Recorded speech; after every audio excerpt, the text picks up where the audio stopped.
balanced view on politics in today's world.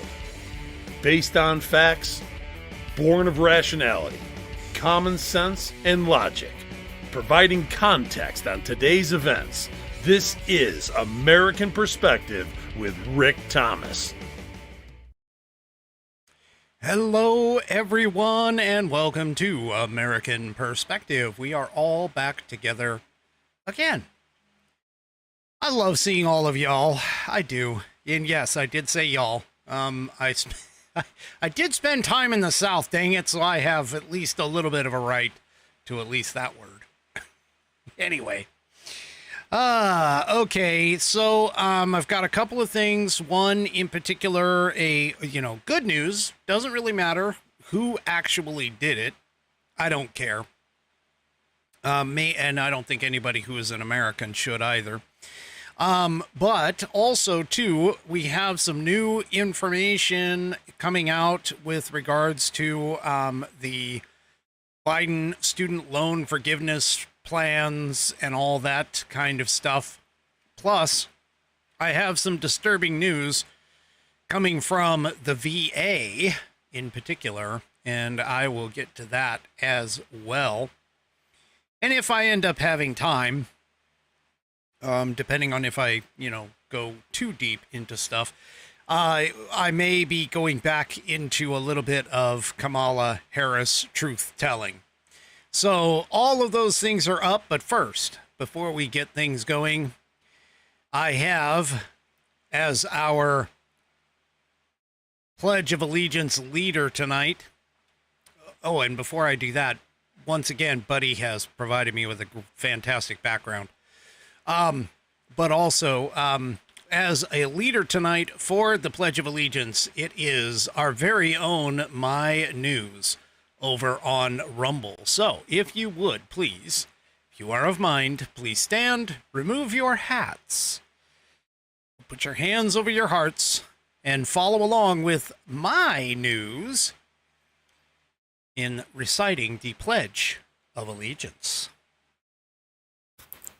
I pledge allegiance to the flag of the United States of America and to the republic of which it stands, one nation, under God, indivisible, with liberty and justice for all.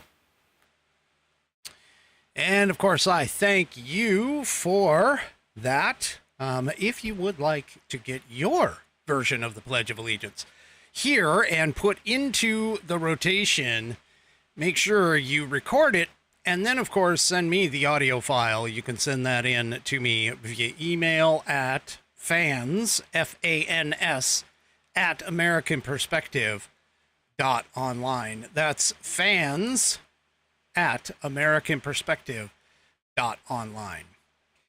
All right, and tonight's episode is sponsored by the Institute on the Constitution. The Institute on the Constitution was established in 2004 as a 501c3 nonprofit with one singular mission, and that is to restore the constitutional republic through grassroots education. All courses and materials are developed using primary source documents and taught from the American view of law and government as defined in the Declaration of Independence in the following three key points. 1, there is a God.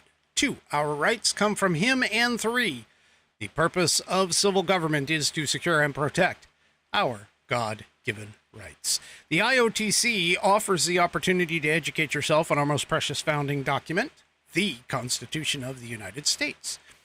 They also provide tools to educate your community and get involved with local government. Start by taking their free U.S. Constitution course and go from there. Use my affiliate link, iotc.americanperspective.online, to sign up. And while you are there, take a moment to look through their other course material and information. My affiliate link, once again, is iotc.americanperspective.online to get great content to learn about our historical founding and support the show in the process. That's iotc.americanperspective.online. Or if you just want to purchase this fabulous Saddleback leather-bound U.S. Constitution to support the show. Go to constitution.americanperspective.online. Check this thing out. It has 1/8 of an inch of Saddleback leather. The inside pages are both water and tear resistant, as well as check out that binding. They did not skimp and just do it with glue all the way through. They actually stitched it like they used to do in the old days. It is, it has a 100-year warranty against materials and workmanship defects. If something goes wrong with it, you can send it back to the manufacturer, and they will either fix it or replace it for free. My whiskey warriors over on Rumble are telling me to remind you that it has sexy rounded corners, so that you don't poke your rear end or your chest when you carry this thing around with you. Also, it is buddy tested, buddy approved, Billy tasted, Billy approved, and my youngest whiskey warrior has confirmed that the information contained within will get you your Civics badge in Scouts. Go to constitution.americanperspective.online and get yours today. Also, don't forget to check out the rest of the Institute on the Constitution and all of their wonderful books and resources, chock full of all kinds of information. All right. So let's get on with the show. All right, so the big news, at least the big positive news, has been that we finally have some Americans who were being held captive in Russia on their way home today. And of course, you know, the left, they immediately jumped in and were saying, oh, this was because of Joe Biden. Joe Biden did this. I doubt it. In fact, they even went so far as to say, well, Kamala Harris was also an integral part in the negotiations. Yeah, I kind of doubt that too. Anyway, you know, whatever. Let's go ahead and take a look here real quick.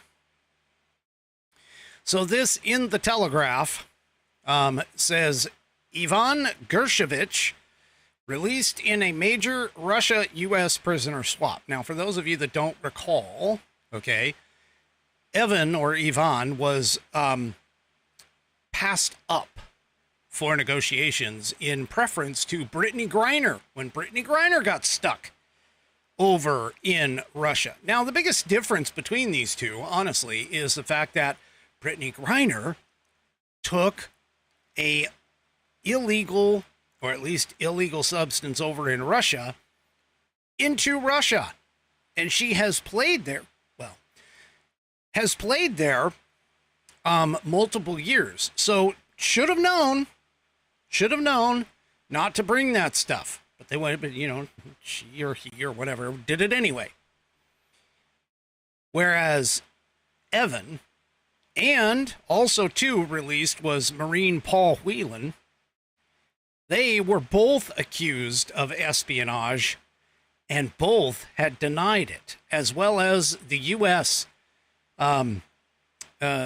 State Department also vehemently denied it as well. Well, they all, they ended up getting released in a prisoner swap, and it was negotiated and, part of the negotiation was done by Turkey as well. So, Mark over on Facebook is saying they're not getting audio.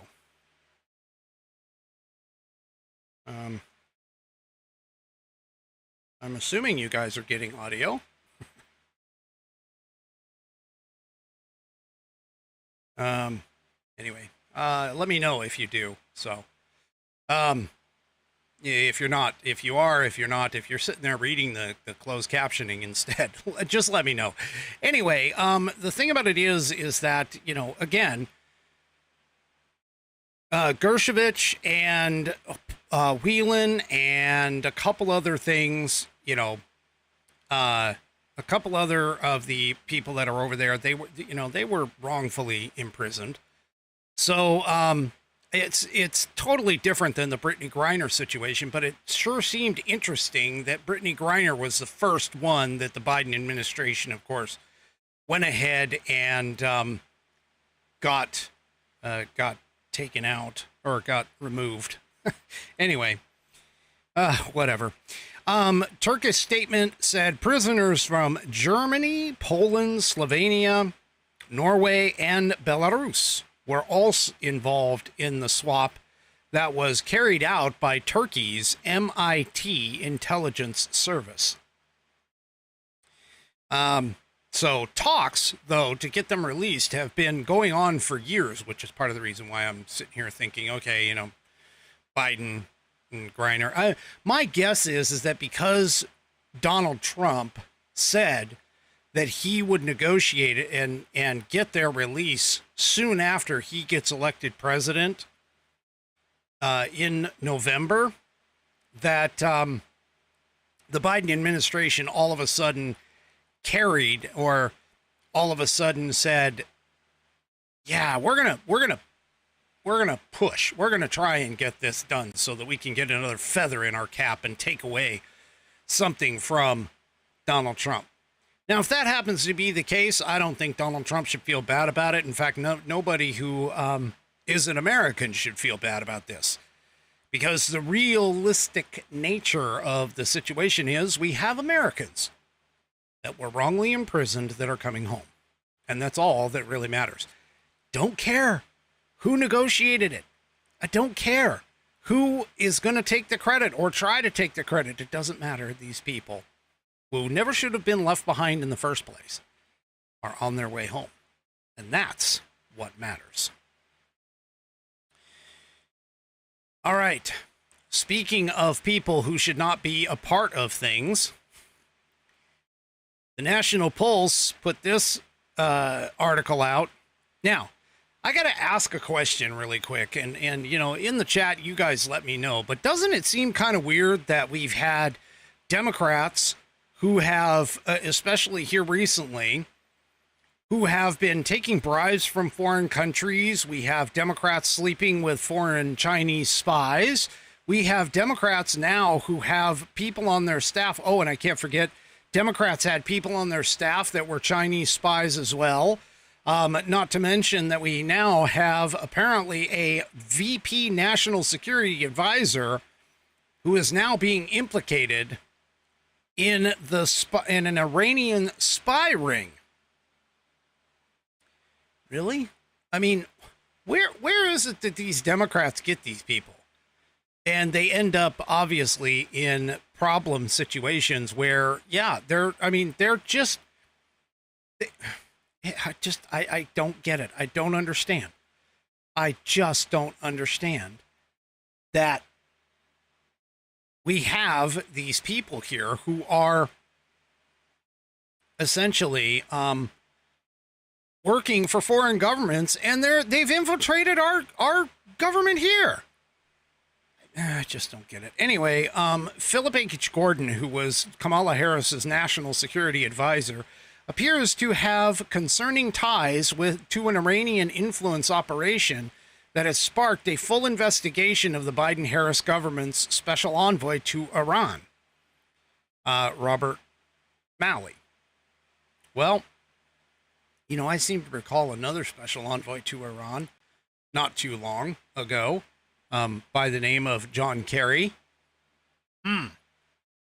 Anyway, in a letter Wednesday, Senator Tom Cotton from Arkansas and Representative Elise Stefanik, who is from New York, oh, she's a Republican from New York, wow, alleged that Gordon is tied to Ariana, oh God, I'm going to mincemeat the last name, but anyway, a senior Defense Department official accused of participating in an Iranian influencing operation. Before joining your office, Mr. Gordon co-authored at least 3 opinion pieces with Ms. Whatever, blatantly promoting the Iranian regime's perspective and interests.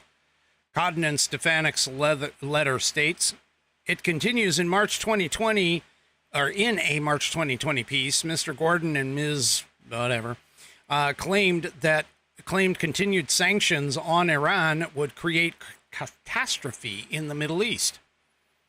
In another, they wrote, sanctions could lead to new Iranian efforts to lash out with attacks on its neighbors and on Americans and American interests in the Middle East. Yeah. So, yeah. Anyway, I just don't get it. Why there's just so much corruption going on within the Democrats and the Democrat Party. I mean, what do we have? George Santos? Okay. But they have Biden and his entire family, the crime family. We now have Kamala Harris's national security advisor. We had Bob Menendez, who was clearly taking gold bribes. This is just, I mean, I can't imagine anyone who doesn't actually believe that the Democrat Party, for the most part, oh, and not to mention Rashida Tlaib, Ilhan Omar, those aren't spies. Those are the obvious ones. Then you have Eric Swalwell and even, what was her name?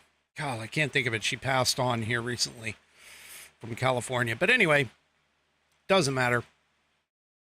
I just don't seem to understand why we have all of these examples of corruption going on in our government, and especially within the Democrat Party. It just doesn't seem to make any sense as to why we're not doing like full-blown investigations into all of these people. Everybody, because this is just absolutely ludicrous to think that all of these people who are in, I mean, I would love to take a look at anybody in Joe Biden's staff, because you already know that there's several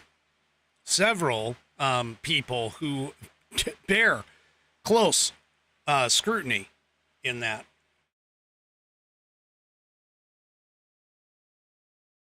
All right.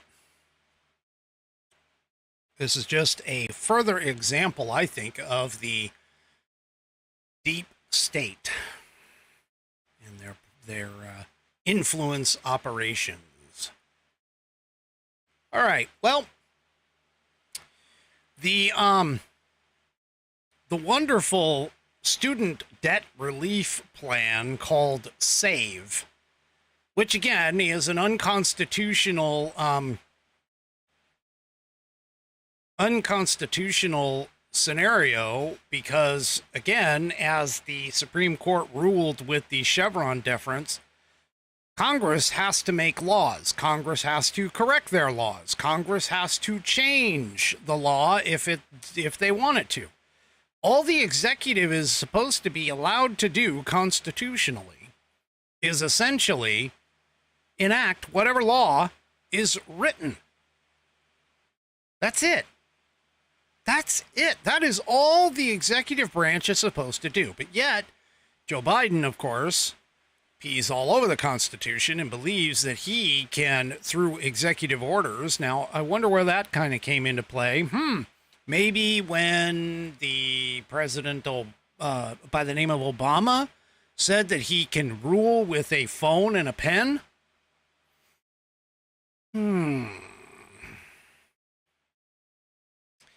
Anyway, well, the Federal Appeals Court, the Federal Appeals Court that's actually taking a look at this for several red states, by the way, that are out there. The Federal Appeals Court has blocked all remaining parts of the SAVE student debt relief plan at the moment. And this comes on the heels of a new announcement by Biden of thumbing his nose against the Supreme Court for more student debt relief. It's kind of ironic that nobody, I've got a meme that says this, and I know she said it, but nobody seems to mention that Nancy Pelosi actually had it correct back when Trump was talking about potentially relieving student loan debt. But, that she said that he can pause payments, but that he can't relieve the debt. That was Congress's job. She was right about that. Anyway, the appeals court ruling was handed down a day after President Joe Biden announced another $1.2 billion in debt forgiveness for 35,000 student borrowers. You know, I'm kind of wondering what's going to happen here if once all the cases are done, if all of this crap gets reversed and those wonderful people who thought that they had their student debt relieved actually come to find out that they actually owe that debt. I wonder what's going to happen there. But anyway, so basically what's happening is the Saving on a Valuable Education student debt relief plan was blocked by a lower court ruling partially. And because it was only partially blocked, they went ahead and the states that are suing went ahead and appealed it to a federal appeals court. And the Eighth Circuit Court of Appeals granted a request on the stay with regards to the rest of the block or the rest of the SAVE plan that was not blocked before. They granted a stay on it. And so now it's going to be sitting there until it's either appealed, which the government's already said that they were going to, the Biden administration has. But it was U.S. District Judge John Ross in St. Louis who actually blocked the Education Department from granting any further loan forgiveness under the SAVE plan, but declined to block all of it. However, it's an unsigned order that got put out on July 18th. And the response, of course, was the White House said that they were vowing to appeal the ruling. And the Missouri Attorney General, they were going to, I got to get this right. The White House was vowed to appeal the initial ruling blocking some of the plan, while the Missouri Attorney General went ahead and led a coalition of other state attorneys general to petition the Eighth Circuit to freeze the remainder of it, and the court sided with the Missouri Attorney General Bailey and the others, granting the emergency motion for the stay. So, the Education Department did not immediately respond to a request for comment from the Epoch Times, which is where this piece is from. However, in response to an inquiry at an earlier stage of the litigation of the SAVE plan, the Education Department spokesman told the Epoch Times in an emailed statement that the program is part of the Biden administration's effort to fix a broken student loan system, which involves creating a student loan repayment plan that lowers monthly payments, protects millions of borrowers from high interest payments, and accelerates their path toward debt forgiveness. I got an idea. Here's an idea. First of all, get the government out of student loans. Just get them out of it. Okay, that is part and parcel of the problem. But the second thing is, you want to make things affordable. I mean, part of the problem that you had was the fact that the government said, hey, we're going to guarantee these loans. And what essentially, in terms of the grand scheme of things, what essentially happened is when the government steps in and says, hey, we're going to guarantee the loans, then all of a sudden everybody's clamoring to get that money, and they don't give a shit. Honestly, they don't give a shit if the person has the ability to pay it back or not, because the government is a safety net. Now, I seem to recall reading in this wonderful book called The Constitution right here, the Constitution. This guy right here, I don't seem to recall under Article 1, Section 8, anything that refers to education. I don't recall anything in Article 1, Section 8 that refers to the federal government has to guarantee people's loans. Well, once the government started guaranteeing people's loans, what ended up happening is the universities started jacking up their prices, were no longer competitive, and then added a whole bunch of degrees that were literally useless in the outside world, such as getting a PhD in freaking basket weaving or gender studies or whatever. And that is where the problem came into play. It also, ironically too, I recall back in the 80s, a lot of people were saying the only way that you could actually get ahead in life had to deal with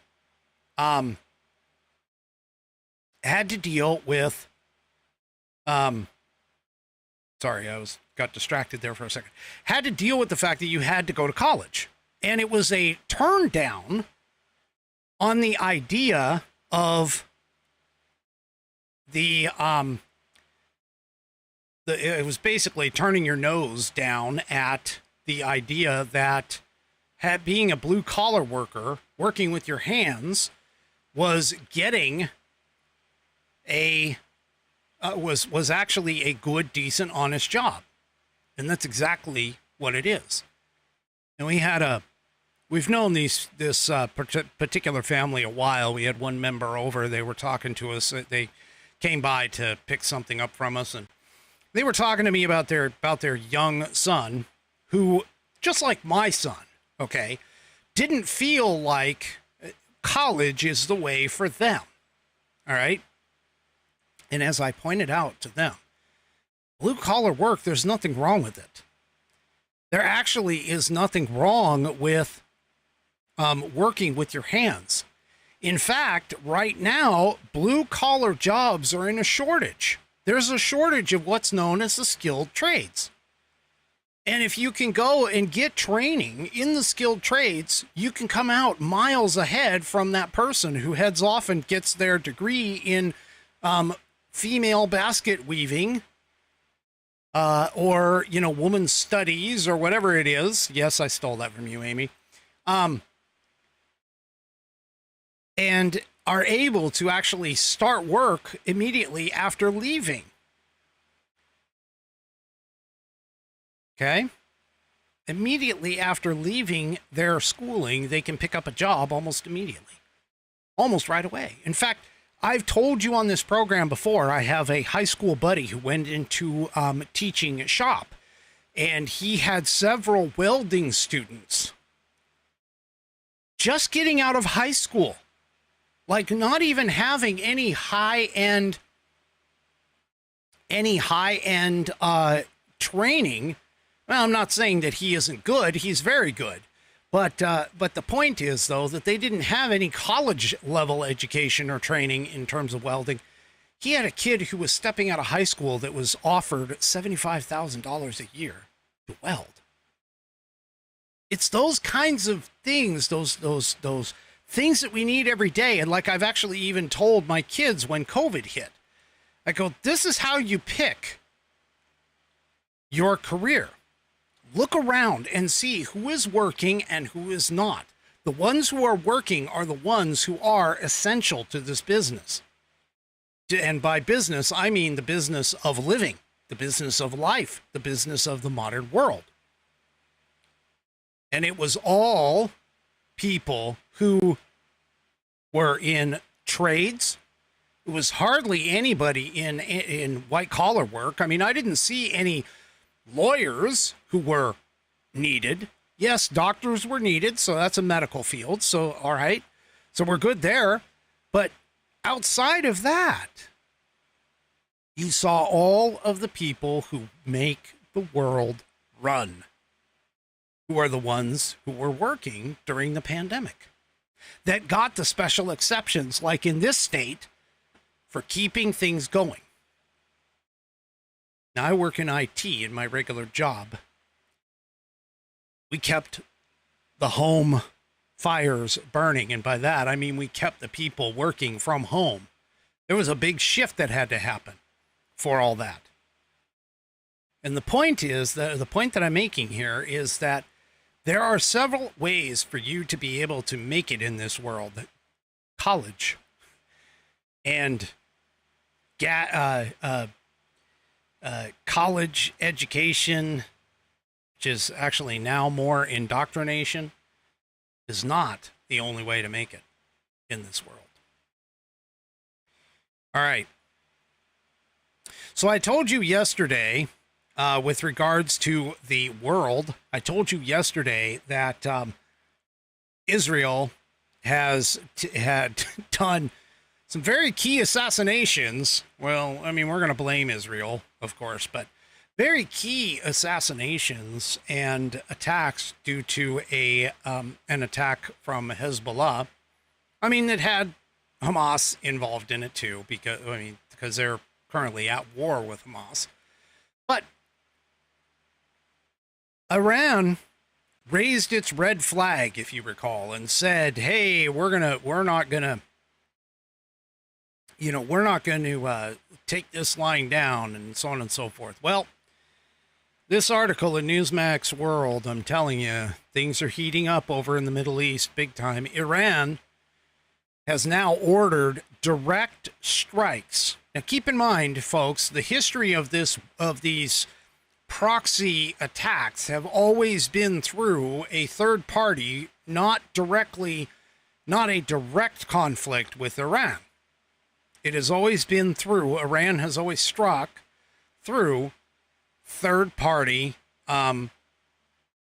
terrorist cells like Hezbollah, Hamas, the Houthis. But now Iran is apparently saying that they are going to direct strike. Now, you recall last year, I think it was last year, that Iran actually did strike Israel directly. Now, nothing came about because of it, because there was plenty of help out there.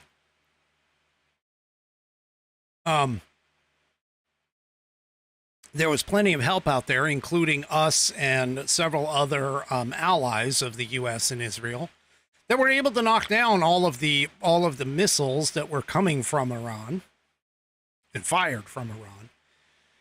But now they're talking about a direct strike. This is not good, folks. This is not good at all. So, according to the Newsmax article, Iran's supreme leader Ayatollah Ali Khamenei has ordered Iran to strike Israel directly in retaliation for the killing in Tehran of Hamas leader Ismail Haniyeh, sources told the New York Times. So Haniyeh was apparently assassinated in the Iranian capital early Wednesday morning, and according to, and this I found this kind of interesting. According to a senior Hamas official who told a news conference in Tehran that Haniyeh was killed by a missile that hit him directly. How do they know that wouldn't that have just obliterated his body, I guess? I don't know. It's kind of morose, but anyway, he was apparently staying in a state guest house where he was staying, and that's where the missile hit him and hit him directly. And now, Al-Haya said, now we are waiting for the full investigation from the Iranian brothers. Now, Haniyeh is normally based in Qatar and has been the face of Hamas's international diplomacy as the war set off, led by the Hamas attack on Israel on October 7th. He has been taking part in internationally brokered indirect talks on reaching a ceasefire in the Palestinian enclave of Gaza. So anyway, things are heating up over there, folks. They are heating up. It's been a little bit of a slow boil, all right? But it's getting there. It is getting there.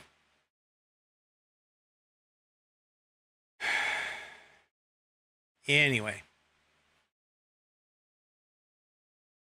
I'm telling you, things are not looking good. And if we get Kamala Harris in November, it's going to get even worse. It's guaranteed. If we end up with Kamala Harris and the Democrats in charge for another 4 years, I'm sorry to say that you will probably be kissing America goodbye.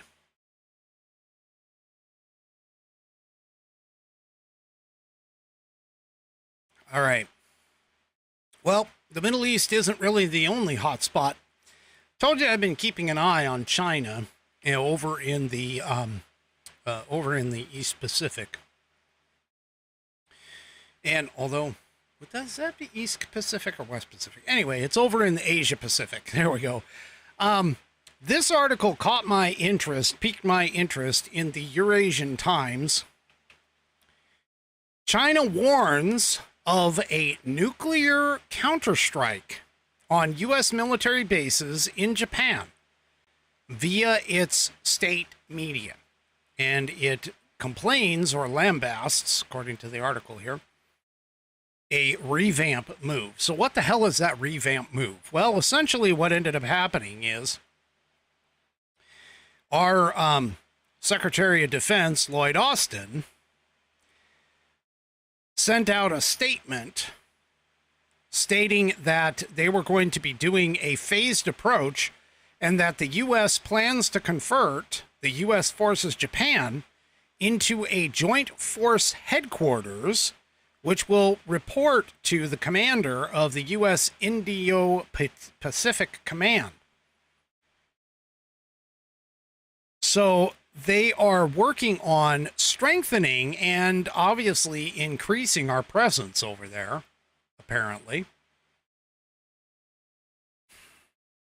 So the announcement was made following the 2+2 talks between Japanese Foreign Minister Yoko Kamikawa and Defense Minister Muru Kara and their U.S. counterparts, Secretary of State Anthony Blinken and Defense Secretary Lloyd Austin. So essentially what's happening here is China is getting pissed. China is getting pissed at the fact that we are trying to strengthen our presence over in the far Pacific, the Asia Pacific region. And by doing so, setting up this headquarters is essentially a big affront to the Chinese.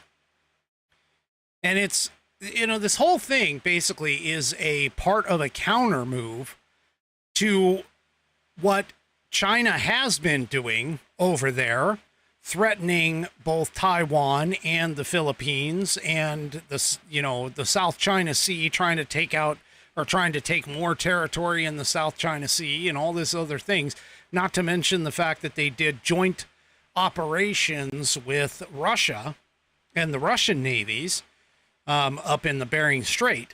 Basically, China's been attempting to flex its muscles.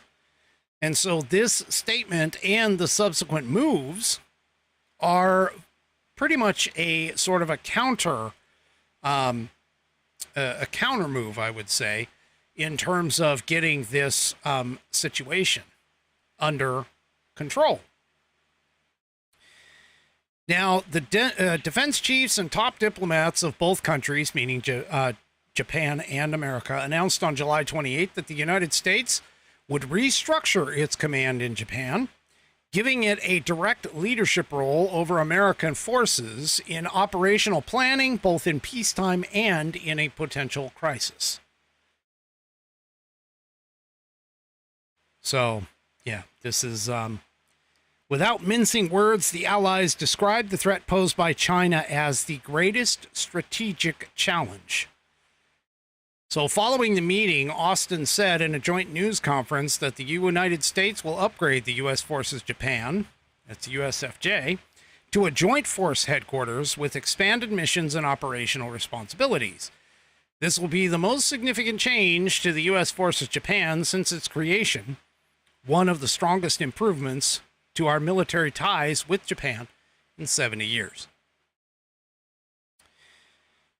So apparently the Biden administration has decided to grow some balls.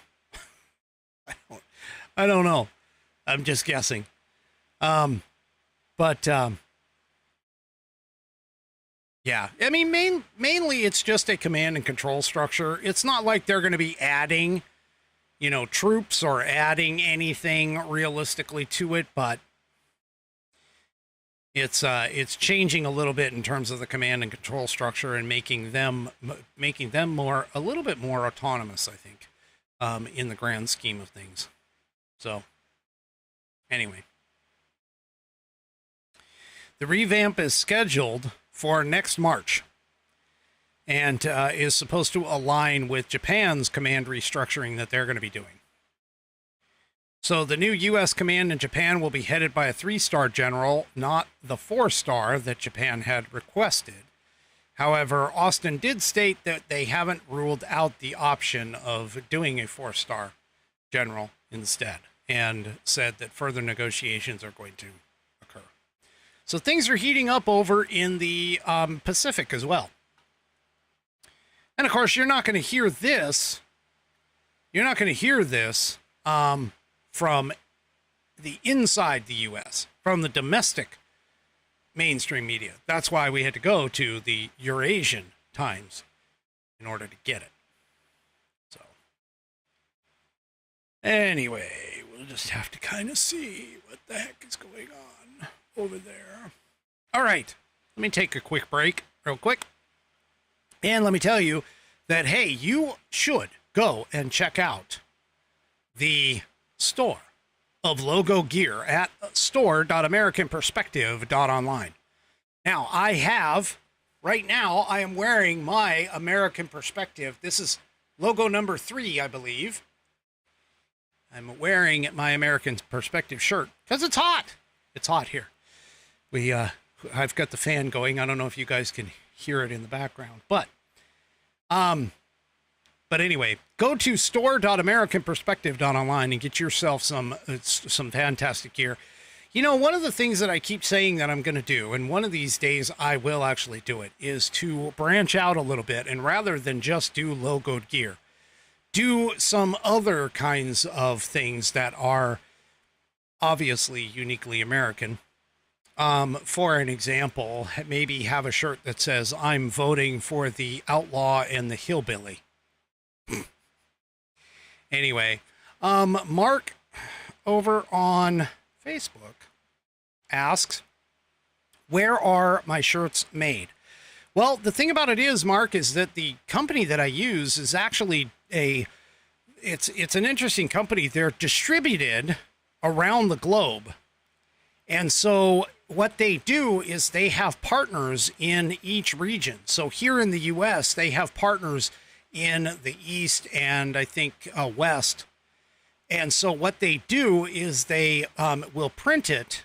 They'll print the merch as close to where you are, meaning the purchaser, so that you guys can actually get the merch right away. Now they do have shirts that are from companies such as Gildan, Champion, and things like that. They just started doing those. And I believe that the shirts that I have are Gildan brand. But I'm going to have to check that. I'll have to check that out to be certain because it just happened just like yesterday.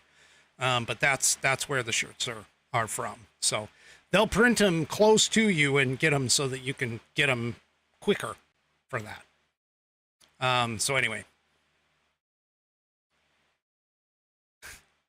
Yes, Amy, I know. I don't know what hot is. Okay. All right. So there you go. Go to store.americanperspective.online. Take a look at what I have and maybe get yourself something. That would be cool. I've got 3 different logo styles there that match up with different color shirts. So anyway. All right. So for those of you who are fallen, and I'm not talking about my Whiskey Warriors because they're a lot smarter than the Democrat morons that are running around. But the idea that Kamala Harris has floated, where she wants to get rid of private insurance and put everybody onto a government-operated plan. The thing about it is, with that, is you've got to take a look at what's already in existence, such as Medicare, Medicaid, and, of course, the VA health system. By looking at those, you can kind of see where it is potentially a problem. and I use the word potentially kind of facetiously and put it into air quotes, because of the fact that the VA has long wait times. Sometimes you don't even get in for what you're being seen for, so on and so forth. There's a lot of problems that have been continually, and it's not just, Democrats that are doing this, it's Republicans too. The VA has been a messed up system for quite some time. And the challenge with it, as Milton Friedman once pointed out, when you have government-operated healthcare, you have what is essentially called the third-party payer system. So in a first-party payer, you, the patient, are paying for the services that are rendered. And therefore, you as the patient are concerned about not only the cost, but also the quality of healthcare.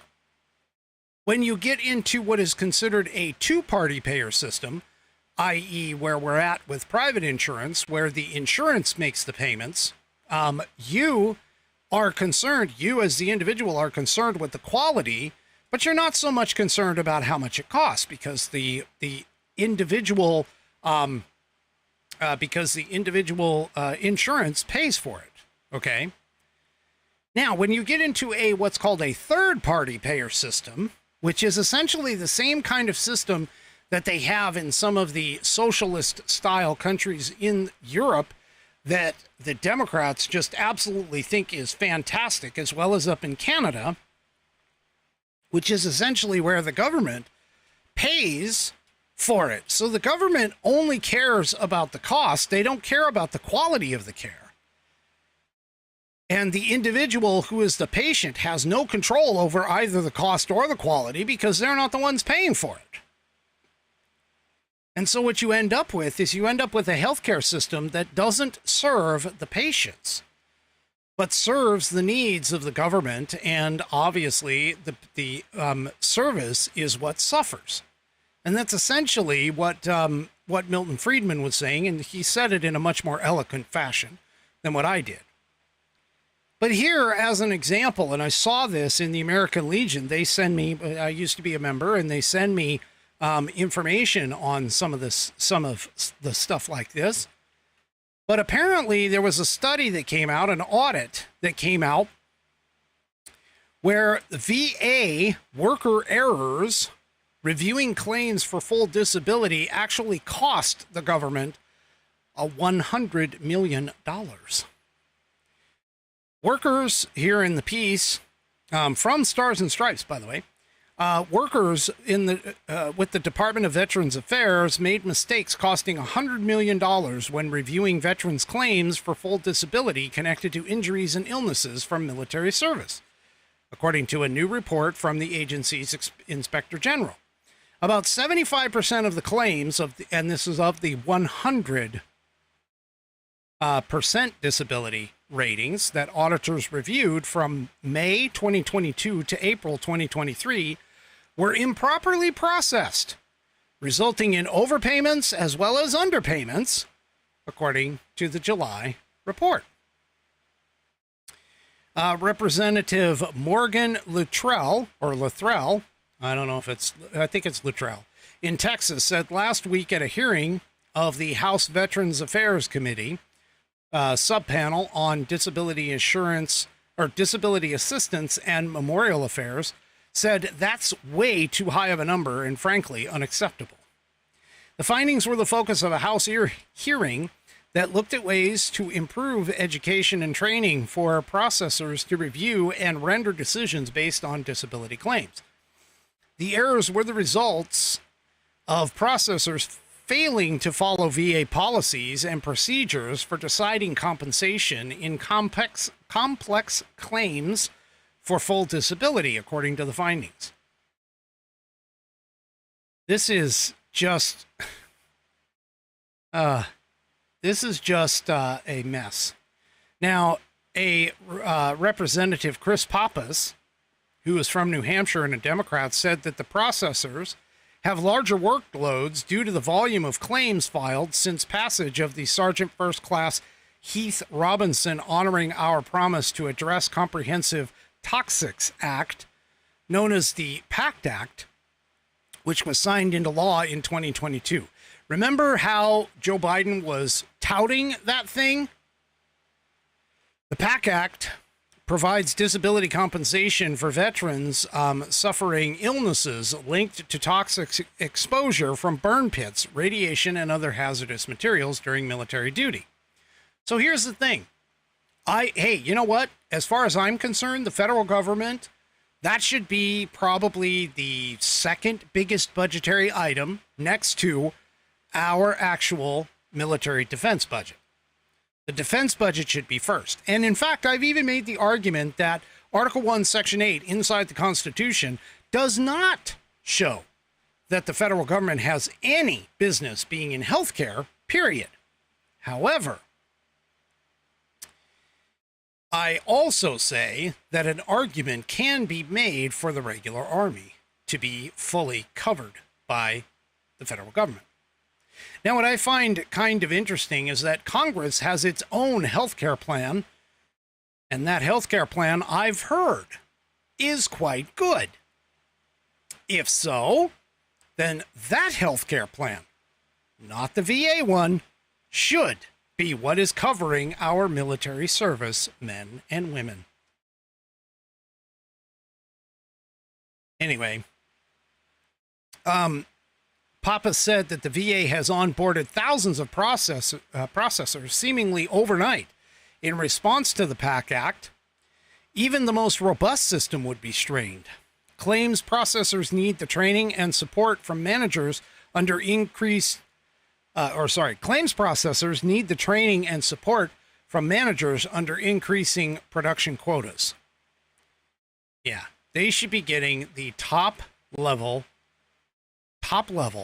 kind of care across the board. That is essentially all of this. So I don't understand why this is so difficult to actually do. I really don't. It doesn't make sense to me whatsoever. It's not that hard to set up and provide for our veterans coming home. That's what needs to happen.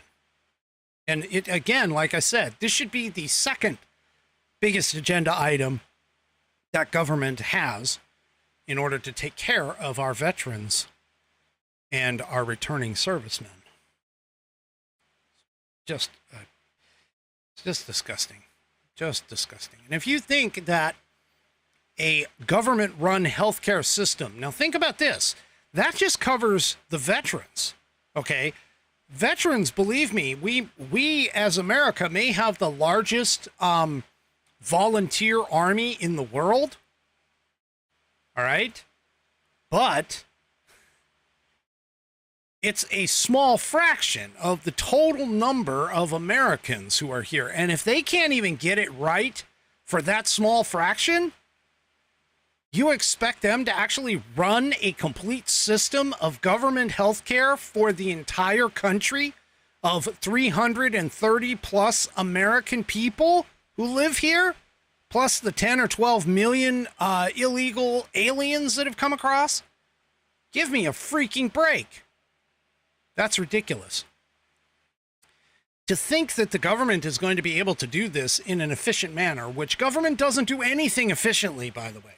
Nothing efficiently, nothing cheap. By cheap, I mean inexpensively. They don't do anything that way. They never have, and they never will.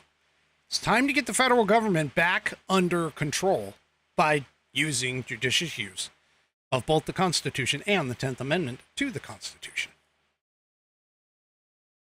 All right, really quickly, let's get a few rundowns on our friend Kamala Harris. I already told you about her national security advisor.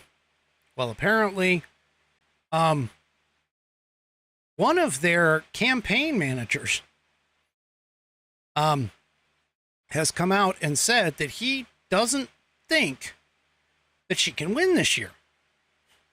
Now, this is an odd change considering the mainstream media's propaganda gear kicking things out.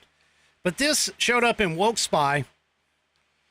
The compliance manager for the Democrat National Committee and the Kamala Harris campaign, Joyce DeCersey, was caught on hidden camera by O'Keefe's media group admitting that I don't think Kamala Harris would win this year.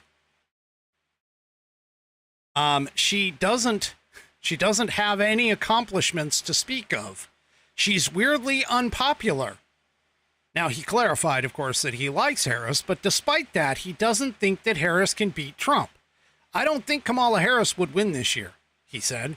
But of course, he blames that on a bunch of racist, sexist bullshit as bigotry as the monocausal explanation for all the criticism from the left. Or criticism of the left, according to them. So anyway. He also admitted in his most damning comments that their campaign strategy for donors is to take their money and tell them what they want to hear, putting on a little show for them.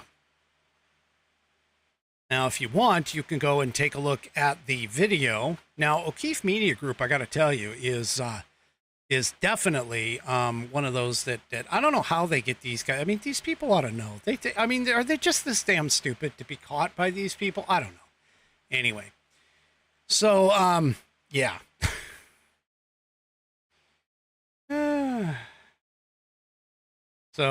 Yeah. Anyway, so that's that. And then that is mirrored, by the way, according to the Daily Caller, by a vast majority of Dems support Harris as a nominee, but fewer think that she can beat Trump, according to a poll that was put out. And this was an AP NORC poll from Wednesday. And Americans are overall are skeptical of a Harris victory in November, with 42% of adults saying that she can win, while 56% of adults say that they have faith that Trump will win, according to the poll. All right, so let's be honest here. We have to act as though we're 10 points down. Okay? We have to act like we're 10 points down. We got to take people to the polls. We got to get people out. This is going to be a very close race again, because of the fact that we have dumbasses who just want to see her installed as the first person of color president. That's what they're looking to do.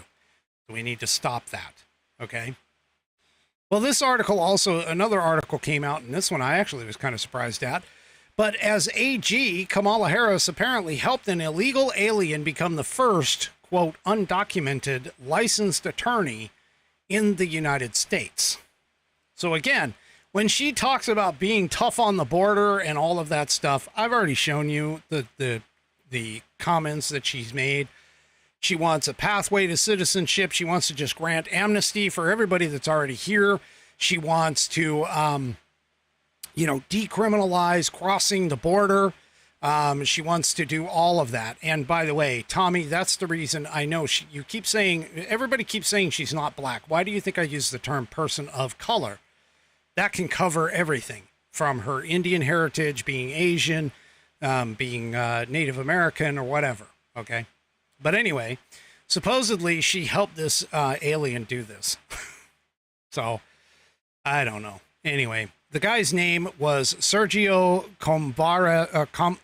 Comvarbius Garcia. He tried his best to avoid interactions with law enforcement.